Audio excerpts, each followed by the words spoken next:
Hello student, welcome to your channel physics with Kingson sir. आज हम लेके आए हैं कक्षा 12 का बहुविकल्पी क्वेश्चंस। जो ऑब्जेक्टिव क्वेश्चंस हैं उसमें एक एक करके आपको देखना है कौन से क्वेश्चन में कौन सा ऑप्शन करेक्ट है और उसको डिटेल से समझते जाइए। इसमें सबसे पहले हम आते हैं पहले क्वेश्चन पर। इसमें पहला क्वेश्चन है आवृतबेधी पौधों में पुंकेसर हैं। सबसे पहले तो आपको यह जानना है कि जो पुंकेसर होता है वह मेल सेक्स ऑर्गन्स है। या जो मेल सेक्स ऑर्गन्स होते हैं, पुंकेसर का जो समूह होता है उसको कहते हैं या एंडोसियम कहते हैं। एंडोसियम जो सबसे छोटी यूनिट होती है उसको क्या कहते हैं? पुंकेसर कहते हैं या स्टोमेन कहते हैं।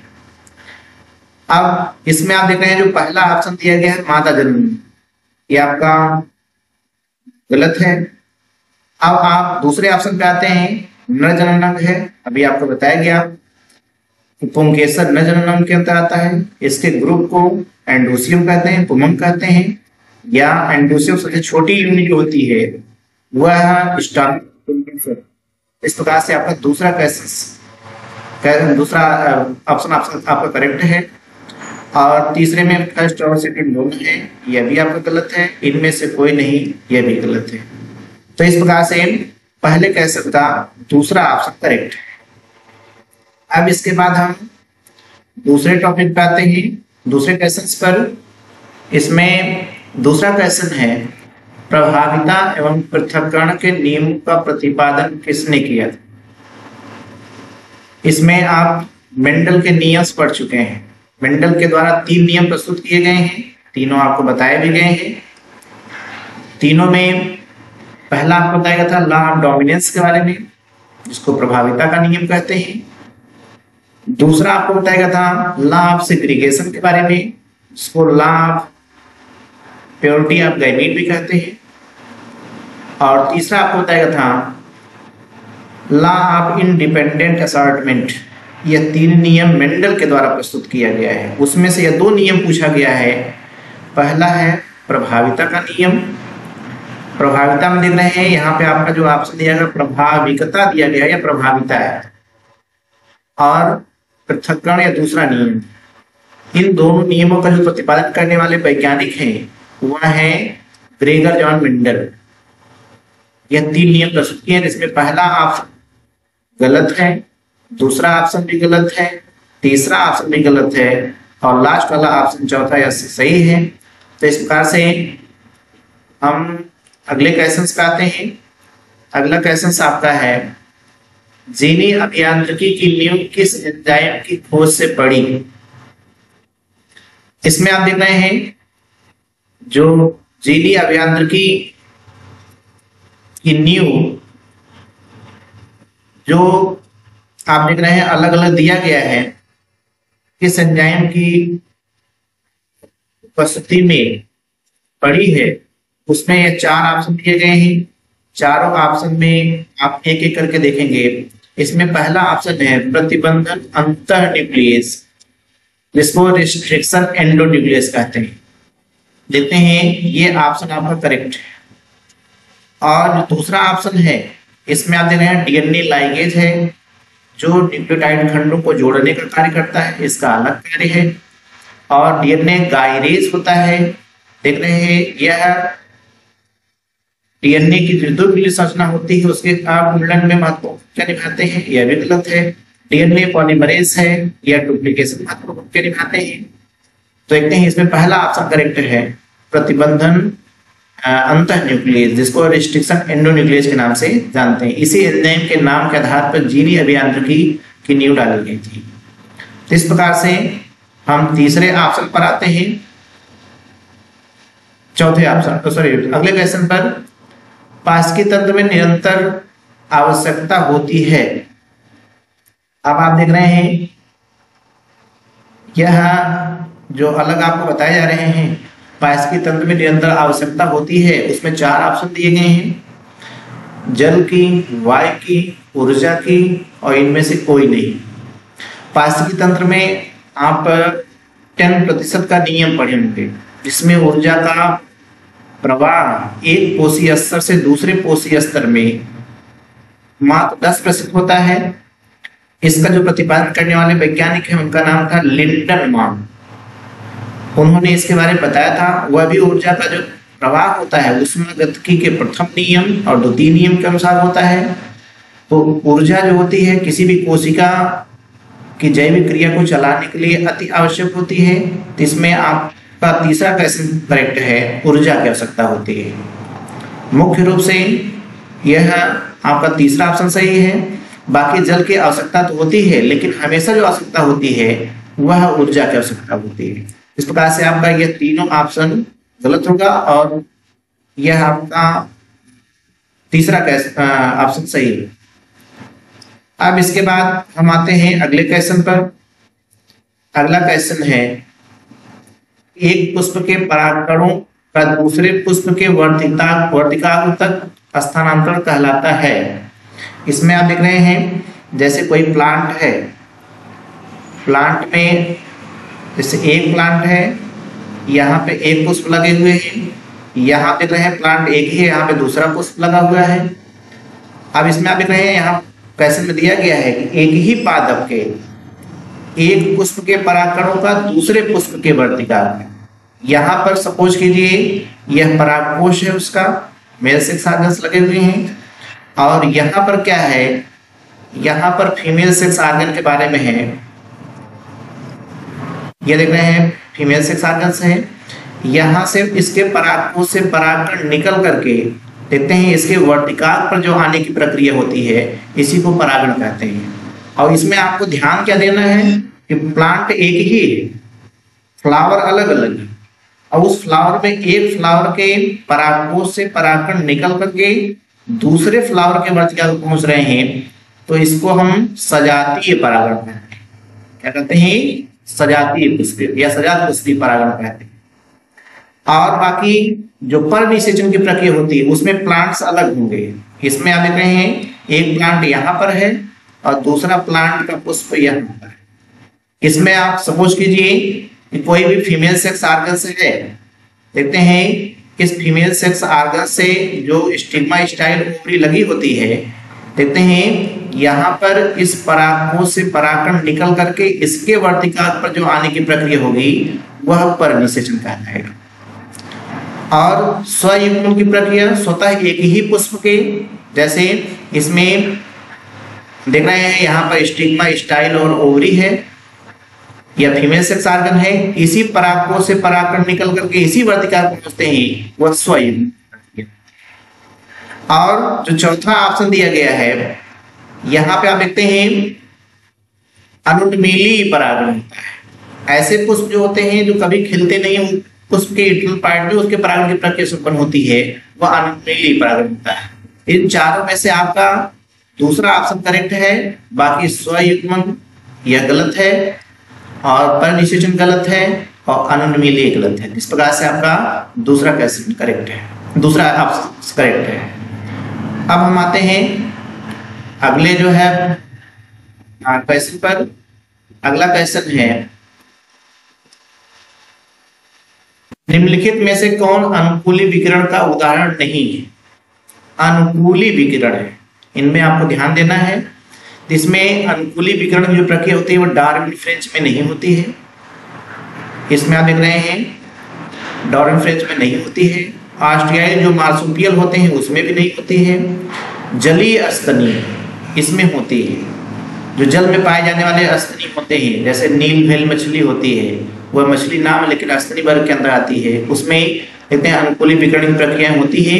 और जो ऑस्ट्रेलियाई अपरा स्तनी होते हैं इसमें नहीं होता है। तो प्रकार से प्रॉपर रूप से आपको इस पर ध्यान देना। क्वेश्चन पर निम्नलिखित में से अनुकूली विकिरण का उदाहरण नहीं। देखते हैं अनुकूली विकिरण की जो प्रक्रिया है इसमें स्तनी वर्ग, जलीय स्तनी वर्ग में नहीं होता, बाकी सभी में होता है। तो आपका तीसरा ऑप्शन करेक्ट है। अब हम आते हैं चौथे ऑप्शन पर, अगले ऑप्शन पर। अगला ऑप्शन आपका है, अगला क्वेश्चन, प्रतिबंधन एंडोन्यूक्लियस का उपयोग आनुवंशिकी इंजीनियरिंग में निम्नलिखित में से किस अणु को बनाने में किया जाता है? जो रिस्ट्रिक्शन एंडोन्यूक्लियोज होता है, इसकी हिंदी नाम है वह है रिस्ट्रिक्शन एंडोन्यूक्लियस। रिस्ट्रिक्शन एंडोन्यूक्लियस इसको कहते हैं रिस्ट्रिक्शन एंडोन्यूक्लियस। देखते हैं इसका उपयोग जो अनुवांशिकी इंजीनियर होता है, मतलब जेनेटिक इंजीनियरिंग होता है, जेनेटिक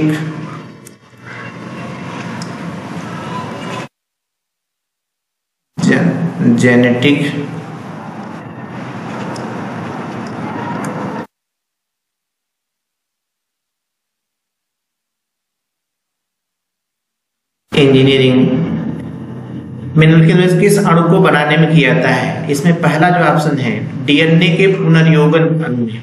देखते हैं जो रिकॉम्बिनेंट डीएनए का फॉर्मेशन होता है उसमें स्पेशल रूप से रिस्ट्रिक्शन एंडोन्यूक्लियस का प्रयोग किया जाता है। तो इसमें पहला ऑप्शन करेक्ट है। बाकी दूसरे ऑप्शन में आरएनए के पुनर्योगन अणु में इसमें नहीं किया जाता है। बाकी डीएनए आरएनए दोनों का दिया गया, स्पेशल डीएनए केस में होता है, इनमें से कोई नहीं। इस प्रकार से पहला ऑप्शन आपका करेक्ट है। अब हम आते हैं अगले क्वेश्चन पर। अगला क्वेश्चन है एक प्रारूपी आवृत्तबीजी भ्रूणकोश परिपक्व होने पर होता है। देखते हैं जैसे आपको स्टिग्मा, स्टाइल और ओवरी के बारे में बताया गया प्लांट केस में। यहां देखते हैं जैसे यह स्टिग्मा है,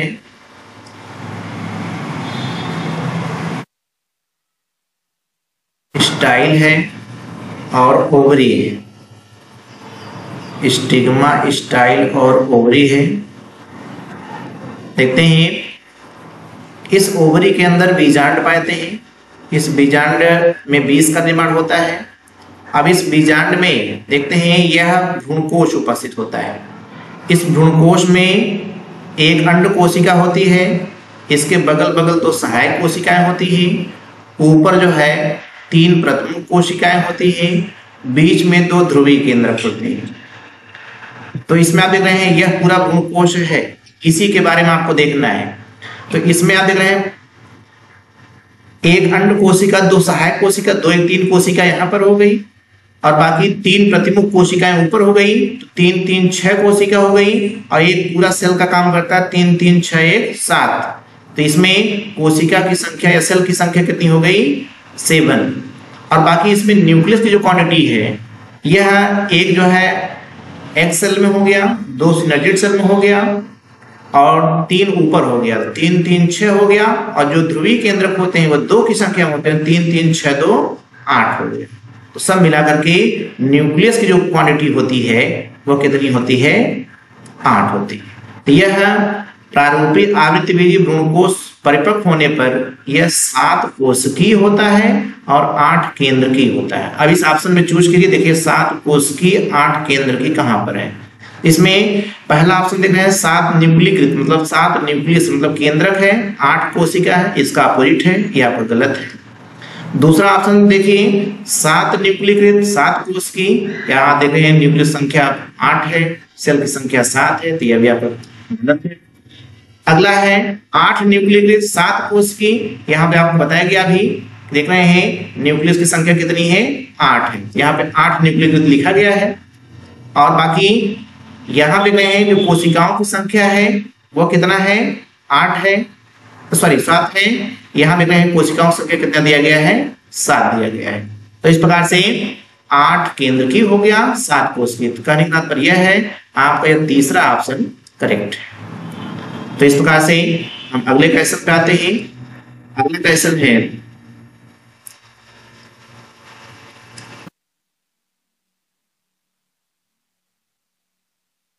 अगला क्वेश्चन है अनिषेक जनन होता है।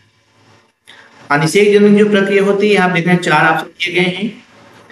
इसमें देखते हैं मधुमक्खियों के इसमें हैप्लॉइड डिप्लॉइड जो सेक्स डिटरमिनेशन की प्रक्रिया आप पढ़े हैं थ्योरी क्लास में, उसमें स्पेशल रूप से आपको 3 के केस में बताया गया था। मधुमक्खियों के केस में जिसको हनी बी कहते हैं, क्या कहते हैं हनी बी,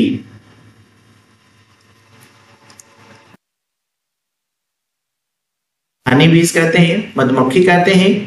और दूसरा आपको चींटियों के केस में बताया गया था, एंट के बारे में। और तीसरा आपका टर्की के केस बताया गया है।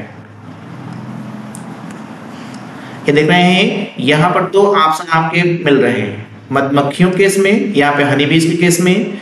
बाकी एंड इसमें नहीं दिया गया है, इसमें टर्की दिया गया है, यहाँ पे टर्की भी मैच कर रहा है। तो इसमें पहला और दूसरा ऑप्शन यहाँ देख रहे हैं, तीसरे में दोनों, पहला और दूसरा दोनों दिया गया है, और दोनों में जो है अनिषेक जनन होता है, इसलिए आपका तीसरा क्वेश्चन करेक्ट है और बाकी चौथा क्वेश्चन आपका गलत है।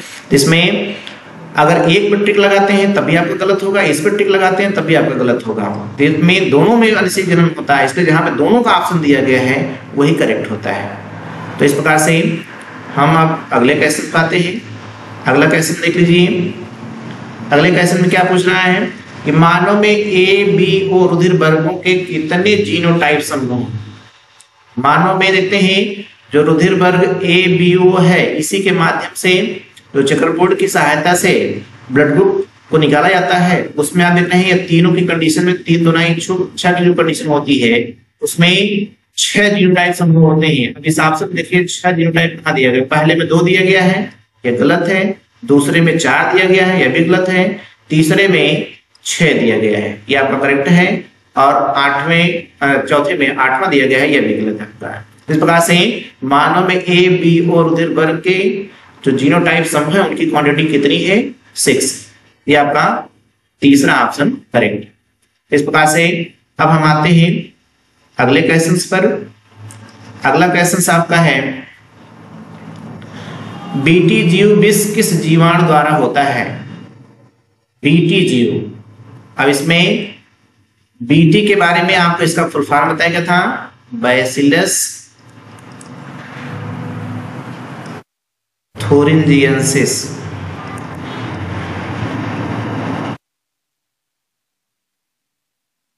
थोरिंजियंसिस यह जीवाणु का नाम है, जो कि यह ऐसे रासायनिक पदार्थ का स्राव करता है जो तमाम इंसेक्टिसाइड पेस्टिसाइड दवाओं के रूप में कार्य करता है। और यह स्पेशल रूप से इन्हीं जीवाणुओं में इस रासायनिक पदार्थ का स्राव होता है। और यह स्राव करने वाले जो जीन होते हैं इसी जीवाणुओं में पाए जाते हैं। तो इस जीवाणुओं में से जेनेटिक इंजीनियरिंग विधि की सहायता से पुनर्युगल डीएनए का निर्माण करके वांछित पादपों की कोशिकाओं से ऐड करके बीटी फसल का निर्माण किया जाता है। देखते हैं यह बैसिलस थोरिंजियंसिस नामक जीवाणु की सहायता से बीटी फसल का निर्माण किया जाता है, उसके लिए फसल का नाम क्या रखा गया है, बीटी क्रॉप रखा गया है। क्या रखा गया है, बीटी क्रॉप रखा गया है। अब उसमें से ये जो बैसिलस थोरिंजियंसिस नामक जीवाणु है, इस ऑप्शन में चूज कीजिए, इसमें पहले ही मिल जा रहा है आपको। पहला ऑप्शन देख रहे हैं बैसिलस थोरिंजियंसिस है, यही जीवाणु है जिसके द्वारा बीटी जीव विष का उत्पाद प्राप्त किया जाता है।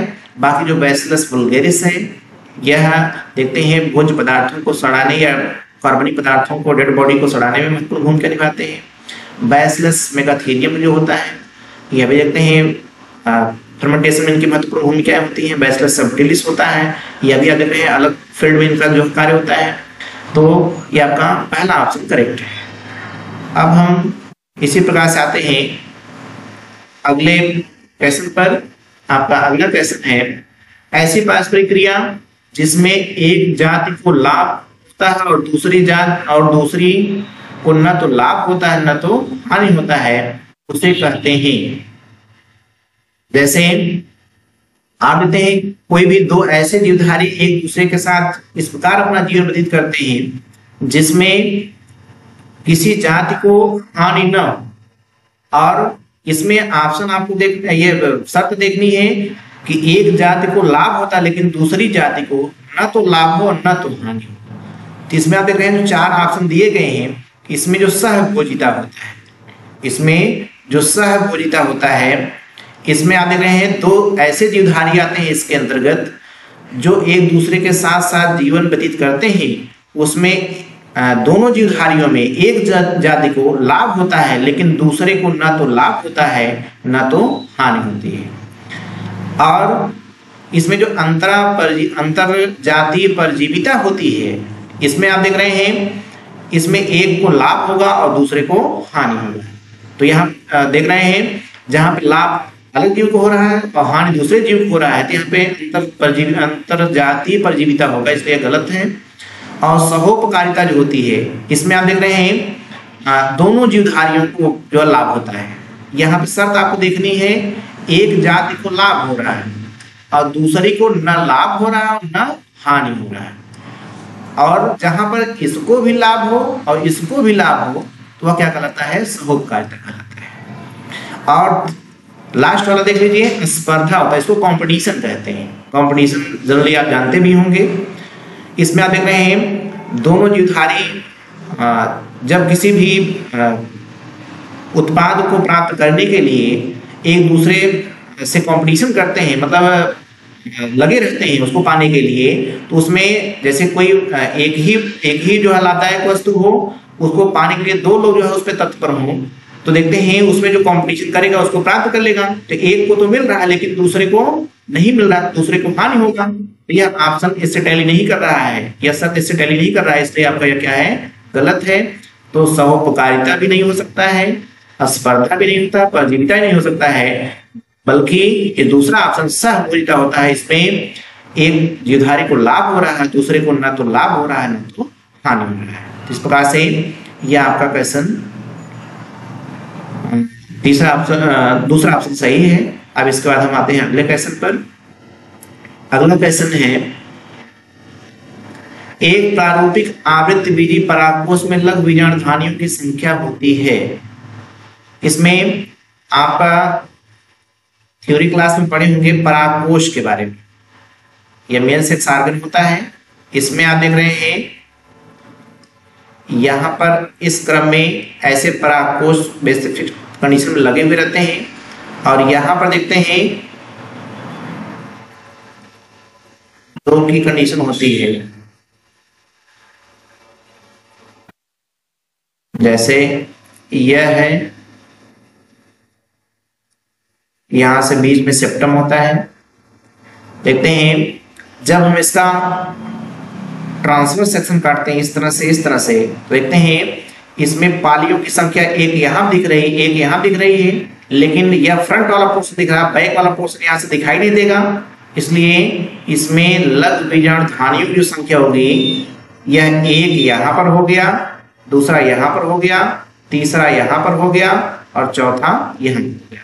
इस प्रकार से इसका अनुप्रस्थ काटने पर इसमें लघु बीजाणुधानियों की जो संख्या होगी वो कितनी होगी, 4 होगी। अब इन चारों ऑप्शन में आप देख लीजिए कहां पर 4 दिया गया है। पहले ऑप्शन पे 1 दिया गया है, आपका गलत है। दूसरे ऑप्शन पर 3 दिया गया है, आपका गलत है। तीसरे ऑप्शन पर 2 दिया गया है, यह भी आपका गलत है। चौथे ऑप्शन पर देखें 4 दिया गया है, यह आपका सही आंसर है कि एक प्रारूपिक आवृत्त बीजी परागकोश में लघु बीजाणुधानियों की संख्या 4 होती है। और इसी लघु बीजाणुधानियों में लघु बीजाणु मतलब परागकणों का निर्माण होता है। तो इस प्रकार से हम आते हैं अगले क्वेश्चन पर। अगला क्वेश्चन है, स्त्री में अंतरोपण के समय भ्रूण किस अवस्था में होता है। तो इसमें आपको ध्यान देना है कि स्त्री में जब फर्टिलाइजेशन की प्रक्रिया संपन्न होती है वह अंडवाहिनी में होती है, सबको पता है, थ्योरी क्लास में बताया भी गया है। इसमें आप देख रहे हैं कि जब मेल का स्पर्म और फीमेल का ओवम एक दूसरे से फ्यूज करते हैं तो देखते हैं जाइगोट का फॉर्मेशन होता है फर्टिलाइजेशन के फलस्वरूप। और जब जाइगोट में या माइटोसिस की प्रक्रिया संपन्न होती है, समसूत्री विभाजन होता है, तो देखते हैं वह एक समसूत्री विभाजन के फलस्वरूप एक कोशिका से 2 कोशिका बनते हैं, फिर 2 से इसमें डिवीजन होगा, फिर 1 2 मतलब 1 से फिर 2 से 4 हो गया, फिर 4 से 8 हो गया, 8 से 16 हो गया। देखते हैं ये जो विभाजन की प्रक्रिया हो रही है यह मारुला की प्रक्रिया होती है। इसको देखते हैं यह जब 1 से 2, 2 से 4, 4 से 8 और 16 को रखने जाते हैं जो गोल पिंड के समान संरचना बनती है। देखते हैं वह प्रक्रिया जो होती है मारुला कहलाती है, लेकिन जिस विधि द्वारा यह बन रहा है उसको हम क्या कहते हैं, क्लीवेज कहते हैं। क्या कहते हैं, क्लीवेज। क्लीवेज की जो कंडीशन होती है, इस क्लीवेज के द्वारा देखते हैं जाइगोट से मारुला का फॉर्मेशन होता है, फिर मार्बला देखते हैं, जब इसमें डेवलपमेंट की प्रक्रिया होती है तो मार्बला से ब्लास्टुला अवस्था आती है। अवस्था आती है ब्लास्टुला आती है। ये जो ब्लास्टुला अवस्था होती है, इस दौरान कैथेटर की सहायता से देखते हैं स्त्री के गर्भाशय में या अंडवाहिनी का जो द्वार होता है वहां पे इसको ट्रांसफर कर दिया जाता है। और यह जो अवस्था होती है यह ट्रांसफर सबसे बेस्ट अवस्था होती है। तो इसमें आप चूज करिए कि पहले ऑप्शन में मार्बला अवस्था है, यह आपका गलत है। दूसरा ऑप्शन है ब्लास्टुला अवस्था, अभी आपको इसके बारे में बताया गया ब्लास्टुला, यहाँ पे ब्लास्टुला ऑप्शन दिया गया है, यह दूसरा ऑप्शन आपका करेक्ट है। और तीसरा है गैस्ट्रुला अवस्था, इसके बाद की अवस्था होती है, उसमें कोशिकाओं की संख्या और ज्यादा हो जाती है। और न्यूनला अवस्था, यह भी आपका गलत है। इस प्रकार से आपका दूसरा ऑप्शन करेक्ट है। अब हम आते हैं अगले क्वेश्चन पर। आपका अगला क्वेश्चन है, तालाब के पानी में जैव निम्नीकरण से जुड़े सूक्ष्मजीव किस गैस का उपयोग करते हैं? इसमें आप देख रहे हैं तालाब के पानी में देखते हैं पाए जाने वाले कार्बनिक पदार्थ होते हैं, उन कार्बनिक पदार्थों के अपघटन में देखते हैं सूक्ष्म जीवों की महत्वपूर्ण भूमिका होती है, जिसको आप माइक्रोब्स कहते हैं। इसके अंदर जीवाणु आते हैं, डायटम्स आते हैं, या जो है अन्य सूक्ष्म जीव आते हैं। यह देखते हैं उन कार्बनिक पदार्थों के जो अपघटन की प्रक्रिया करते हैं वह कहते हैं ऑक्सीजन की उपस्थिति में करते हैं। किसकी उपस्थिति में करते हैं? ऑक्सीजन की उपस्थिति में।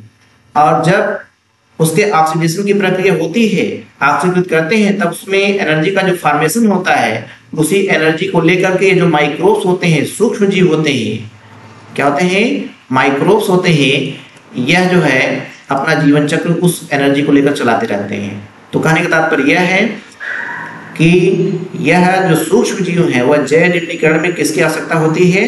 O2 की होती है। इसमें O2 देख रहे हैं, पहला ऑप्शन नाइट्रोजन का तो गलत है, दूसरा ऑप्शन करेक्ट है। तीसरे ऑप्शन में कार्बन डाइऑक्साइड है तो यह भी गलत है। चौथे ऑप्शन पर हाइड्रोजन है, यह भी गलत है। इस प्रकार से आपका जो ऑप्शन सही है वह दूसरा सही है। अब हम आते हैं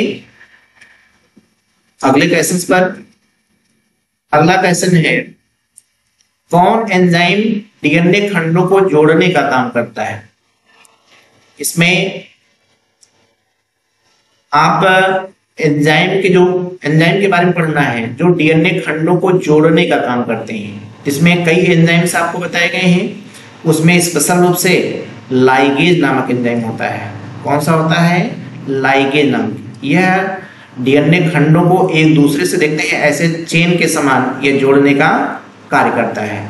तो इस प्रकार से यह लाइगेज नामक एंजाइम की महत्वपूर्ण भूमिका होती है। अब इसमें एक एक करके सब देखिए, चूज कीजिए कौन सा सही है।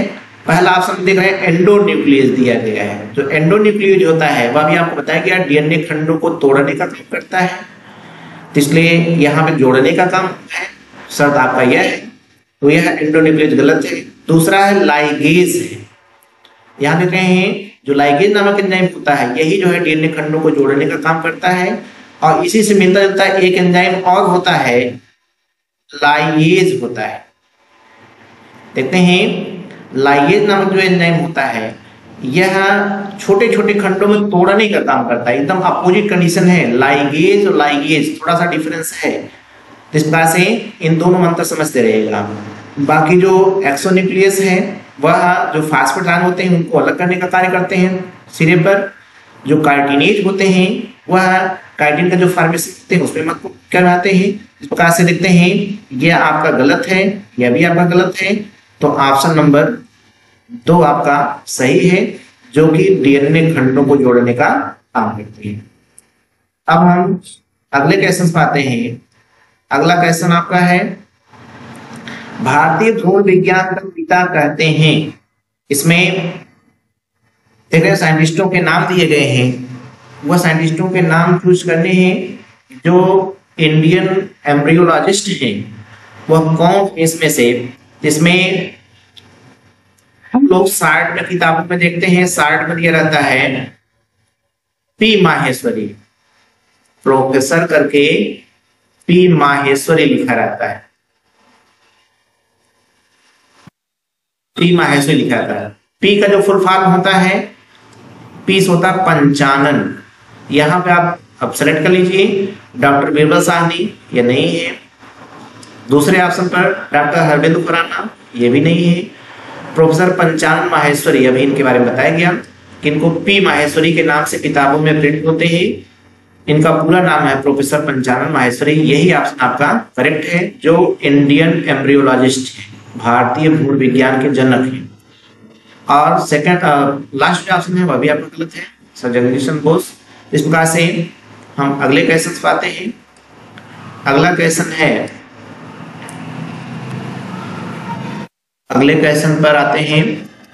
अगला है 200 लघु बीजाणुधारियों के निर्माण के लिए प्रकार्यात्मक लघु बीजाणु मात्र कोशिकाओं, यहाँ देख रहे हैं थोड़ा सा मिस हुआ है, इसको इम्प्रूव कर लीजिएगा। यहाँ पे क्या है, कोशिकाओं देख रहे हैं, क्या लिखा है, कोशिकाओं में कितने अर्धसूत्री विभाजन होते हैं, इसमें ध्यान देना है आपको। समसूत्री विभाजन और अर्धसूत्री विभाजन बताए गए हैं, माइटोसिस डिवीजन और मियोसिस डिवीजन। माइटोसिस में आपको बताया गया है कि एक मातृ कोशिका से 2 संतति कोशिकाओं का निर्माण होता है, जिनमें गुणसूत्रों की संख्या यहां देखते हैं 2n होती, तो यहां पर भी 2n होगी, यहां पर भी 2n होगी। कहने का तात्पर्य यह है, इसमें एक मात्र कोशिका में समसूत्री विभाजन के फलस्वरूप जो उत्पन्न संततियां होती हैं उनमें गुणसूत्रों की संख्या मातृ कोशिका के बिल्कुल समान होती है। कहने का तात्पर्य मातृ कोशिका देख रहे हैं द्विगुणित है, 2n की कंडीशन में, संतति कोशिका में 2n और 2n की कंडीशन होगा। और जो मियोसिस आपको बताया गया, मियोसिस में इसमें एक मातृ कोशिका से 2 चरणों में, पहले चरण में मियोसिस फर्स्ट, इसमें एक संतति कोशिका, यहाँ पर एक संतति कोशिका, और दूसरे चरण में मियोसिस सेकंड में एक मातृ कोशिका यहाँ, एक मातृ कोशिका यहाँ, यहाँ पर भी देखते हैं दूसरे चरण में एक मातृ कोशिका यहाँ, एक मातृ कोशिका यहाँ। तो कहने का तात्पर्य यह है, यहाँ पे आप देख रहे हैं यह 2n है यहाँ पर, और यहाँ पर मियोसिस फर्स्ट है, यह फर्स्ट डिवीजन हो रहा है, और यहाँ पे सेकंड डिवीजन हो रहा है। इसमें आप देख रहे हैं फर्स्ट डिवीजन के फलस्वरूप जो संतति कोशिकाएं बनेंगी उसमें भी 2n होगा, इसमें भी 2n होगा। लेकिन जब सेकंड डिवीजन इसका होना शुरू हो जाएगा तब देखते हैं यह अगुणित कंडीशन हो जाएगी, यह नियन की कंडीशन हो जाएंगे। तो कहने का तात्पर्य यह है कि जो मियोसिस होता है यह जननी कोशिकाओं संपन्न होता है, और इसमें एक मात्र कोशिका से 4 संतति कोशिकाओं का निर्माण होता है, जिनमें गुणसूत्रों की संख्या मातृ कोशिका की आधी होती है। कितनी होती है? आधी होती है। यह 2n है, यहाँ देख रहे हैं n होती है। तो इन चीजों में आप देख रहे हैं, पहले तो यह भी ध्यान देना है कि जो माइटोसिस होता है वह सोमैटिक सेल्स में होता है या दैहिक इकाई कोशिका में होता है। जो मियोसिस होता है यह रिप्रोडक्टिव सेल्स में होता है, जननी कोशिका में होता है। इसका लोकेशन आपको मतलब कंफर्म रहे। देखते हैं जो लोकेशन की प्रक्रिया है यह कहाँ संपन्न होता है, वह कहाँ संपन्न होता है। कभी कभी पूछाता है, तो माइटोसिस जो होता है वह सोमैटिक सेल्स में होता है, और जो मियोसिस होता है वह रिप्रोडक्टिव सेल्स में होता है। अब यहाँ पर आप देख रहे हैं 200 लघु बीजाणुओं के निर्माण में प्रकार्यात्मक लघु बीजाणु मात्र कोशिका में कितने अर्धसूत्र विभाजन होंगे। देखते हैं, अगर हम डिवीजन के इसके विभाजन की संख्या के बारे में देखते हैं तो देखते हैं जितने 200 होते हैं, जितनी संख्या इसकी बन रही है उसमें एक मात्र कोशिका 4 संतति कोशिका का निर्माण हो रहा है, तो 4 से इसको क्या करेंगे, भाग देंगे तो 4 बच्चे 20 हो जाएगा, यहाँ पे 50 हो जाएगा। तो यहाँ पे आप देख रहे हैं, यह आप ऑप्शन में देखिए कहां पर है। पहले ऑप्शन में ही आपको मिल जा रहा है 15। देखते हैं यह 50 अर्धसूत्र विभाजन की प्रक्रिया होंगी, तब उसके फलस्वरूप कितने लघु बीजाणु बनेंगे, 200 बनेंगे। और इसके बाद देखते हैं यहाँ पर दूसरे ऑप्शन में 100 दिया गया है, यहाँ पर गलत है। 400 यह गलत है, जो 200 है यह भी गलत है। तो इस तरह से यह आपका ऑप्शन नंबर 1 करेक्ट है। अब इसमें आप देख रहे हैं, अब हम आते हैं अगले क्वेश्चन पर। अगला क्वेश्चन है,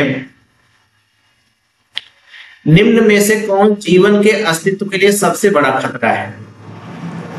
इसमें चारों ऑप्शन पहले पढ़ लीजिए। से ऐसे जो है फैक्टर्स आपको दिखाई दे रहे हैं जो जीवन के अस्तित्व के लिए बहुत ही खतरनाक हैं। इसमें पहला आप देख रहे हैं वनोन्मूलन। वनोन्मूलन जो प्रक्रिया होती है, यह वनों को जो काटने की प्रक्रिया होती है। सबको पता होगा कि जो प्लांट्स होते हैं वह हमारे जीवन साथी हैं। वो जब तक जीवित रहते हैं तब तक हमको लाभ पहुंचाते हैं और मरने के बाद भी आप देखते हैं हमारे उपयोग में ही आते हैं। तो इसलिए जब वह जीवित रहते हैं तो देखते हैं उसमें जो फोटोसिंथेसिस की प्रक्रिया होती है उसके फलस्वरूप ऑक्सीजन गैस निकलती है। तो वह ऑक्सीजन गैस वातावरण में गैसों के संतुलन को बनाए रखते हैं, जिसकी वजह से हानिकारक गैसों का प्रभाव किसी जीवधारी के ऊपर नहीं पड़ने पाता है और सभी जीवधारी अपना जीवन चक्र चलाते रहते हैं। तो सबसे मुख्य जो होता है वह वनोन्मूलन है। बाकी जो मरुस्थलीय है, इसमें आप देख रहे हैं इसमें मरुस्थलीकरण की प्रक्रिया होती है। इसका किसी भी ढंग से हम उपयोग तो कर ही सकते हैं लाभदायक के फील्ड में। ध्वनि प्रदूषण यह भी है लेकिन इसकी अपेक्षा नहीं है। विकिरण है यह भी है लेकिन इसकी अपेक्षा नहीं है। क्वालिटी की क्वालिटी भी कम है। इसलिए ये ऑप्शन आपका गलत है, ये भी गलत है, ये भी गलत है। ऑप्शन नंबर 1 जो आपको दिखाई दे रहा है वनोन्मूलन, ये आपका सही है। इस प्रकार से यह जीवन के अस्तित्व का जो सबसे बड़ा खतरा है वह वनोन्मूलन का है। देखते हैं जो बढ़ती हुई जनसंख्या है वो अपनी आवश्यकताओं की पूर्ति के लिए वह दिन प्रतिदिन क्या कर रही है, पौधों की कटाई करती रहती है और पौधों की कटाई के साथ साथ देखते हैं वह अपने आवश्यकताओं को पूरा करती रहती है। लेकिन जब काटते हैं तो हमारे दैनिक जीवन पर उसका जो है प्रत्यक्ष या अप्रत्यक्ष रूप से प्रभाव पड़ता है। इस प्रकार से वनोन्मूलन आपका सही है। अब हम आते हैं अगले क्वेश्चन पर। अगला क्वेश्चन है दलहनी पौधों की जड़ों में पाया जाता है दलहनी फसल। ध्यान दीजिएगा, जो दाल वाली फसलें होती हैं जैसे चना, मटर, अरहर, मसूर, देखते हैं तमाम जितने भी दलहनी फसलें हैं इनकी जड़ों में पाया जाता है कौन सा जीवाणु पाया जाता है। इसमें साफ देखना है जो कि उसे लाभ पहुंचाता है। उसमें आपको एक नाम बताया गया था राइजोबियम के बारे में। क्या नाम बताया गया है? राइजोबियम के बारे में। राइजोबियम जो होता है इसका पूरा नाम है राइजोबियम लेग्यूमिनोसोरम। राइजोबियम लेग्यूमिनोसोरम यह ऐसा जीवाणु होता है जो सहजीवी के रूप में देखते हैं दलहनी फसलों की जड़ों में पाया जाता है। यह करता क्या है, नाइट्रोजन का फिक्सेशन करके नाइट्रोजन को नाइट्रेट के रूप में पादप को देता रहता है और उस नाइट्रेट को दलहनी फसलें लेकर के अपना जीवन चक्र चलाते रहते हैं और देखते हैं उसमें फलों और बीजों का विकास होता रहता है। और जब फलों में पादपों में प्रकाश संश्लेषण के फलस्वरूप भोज्य पदार्थों का निर्माण होता है तो उस भोज्य पदार्थ को लेकर के यह जीवाणु भी अपना जीवन चक्र चलाता रहता है। इस प्रकार यह दलहनी पौधों के जड़ों में रह करके साथ साथ सहजीवी के रूप में अपना जीवन व्यतीत करता रहता है। यह खुद लाभ लेता है और दलहनी फसलों को भी लाभ पहुंचाता रहता है।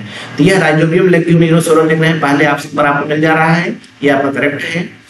और एनाबीना ये आपका गलत है। बैसिलस की प्रजातियां यह भी जीवाणु के अभी गलत है, इनमें से कोई नहीं। यहाँ पे आप एक सिलेक्ट कर चुके हैं। इस प्रकार से यह आपका हो गया, पहला ऑप्शन सही हो गया राइजोबियम लेग्यूमिनोसोरम। तो इसी के साथ